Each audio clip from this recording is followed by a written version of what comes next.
in Trenton. Good morning to everyone. I am super excited to be with you. We're talking about things that are part of my passion and in my wheelhouse. As you heard Tom share, I'm going to be joining Children's Aid and Family Services as their president and CEO. Dr. Bob Jones has been a friend. The agency has done some remarkable work, and I've partnered with them for well over 10 years. Literally, when the opportunity presented itself, I was rolling up my sleeves and said, what do you need? I'm on it. And Bob mentioned, hey, I'd like you to consider this role. And I was like, oh, okay, that's a different approach. That's a different ask than what I'm accustomed to. But after much thought and talking with the board members, peers, my family, this is an opportunity to really double down in mission work that I'm committed to. I've partnered with a number of you, and you mentioned Reverend Carolyn McCombs.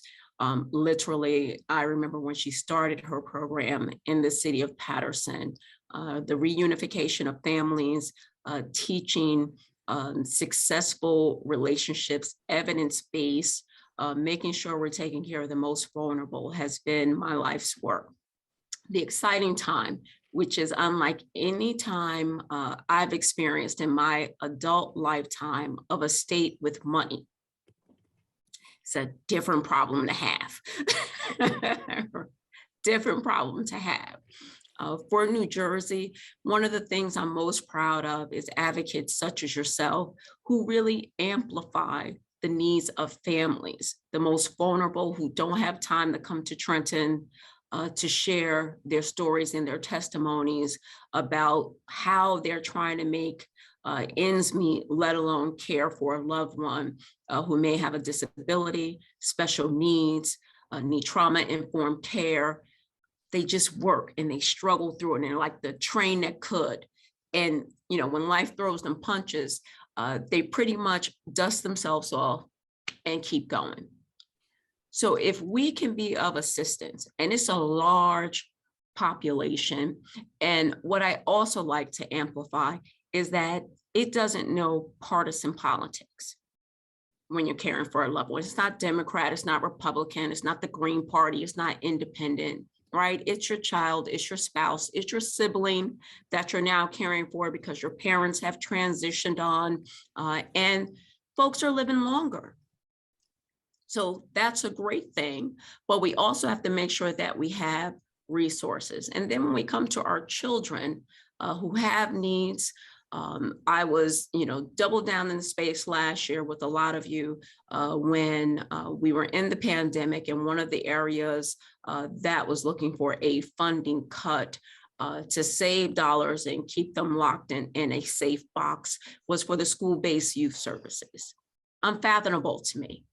When we knew that every report said that the anxiety, depression, social distancing had an impact on our children and our families. And this was a space where we had professionals and service providers connecting with our young people. So now, as we look to the future, how we can do things better, how we can create a space for New Jerseyans to thrive. And when I learned of this bill from Tim and Tom and learned that Assemblyman Reverend Atkins would be the sponsor of this bill, I was more than happy to sign on as a co-prime sponsor. I'm very judicious in what I lend my muscle to, simply because you can't fight for everything because you're not going to win every battle. But when it's the right thing to do and going to help the masses for just, pennies on the dollar, truly pennies on the dollar, it will make the difference in people's lives. And that's in fact why I joined the legislature, to have an impact in the service provider community, to make sure that we're supporting our agencies who don't complain. As I heard coming on, during the pandemic, everyone was doing what they needed to do to keep our families safe. There were no complaints. We're overwhelmed. We're not earning enough. We're worried about our own families at home.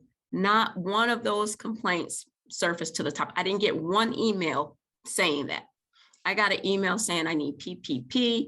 I got an email saying we need to make sure our families have a broadband connection, have devices, so we can stay connected with the providers and do virtual programming.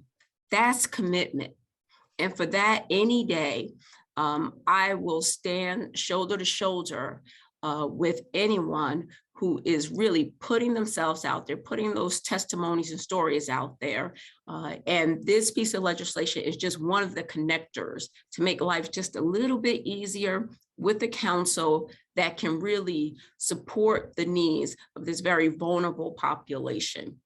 So I'm excited to be a prime sponsor in this endeavor. What we will need from you all, because as you know, when there is money, everyone is pulling at the till.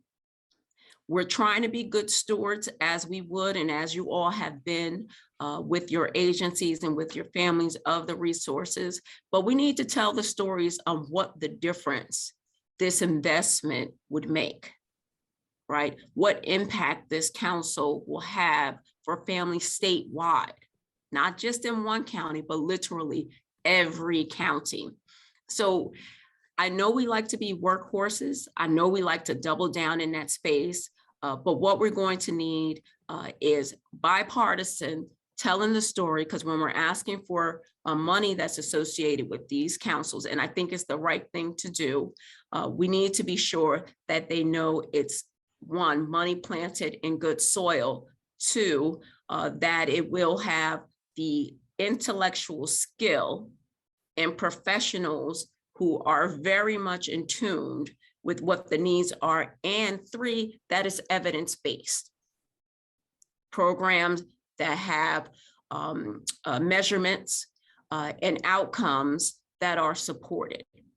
So I will hold it there, Tom. I don't know if there was going to be a Q&A, but just know Reverend Atkins and I will be working hard. It's his first time through a budget cycle to push this over the top, but we will need support of the advocacy community so that when it comes to, we can put the resolution forth, we can put the bill forth, but when it comes to making sure it stays in the budget language, it stays funded as a legislative initiative, that's where we need your voices.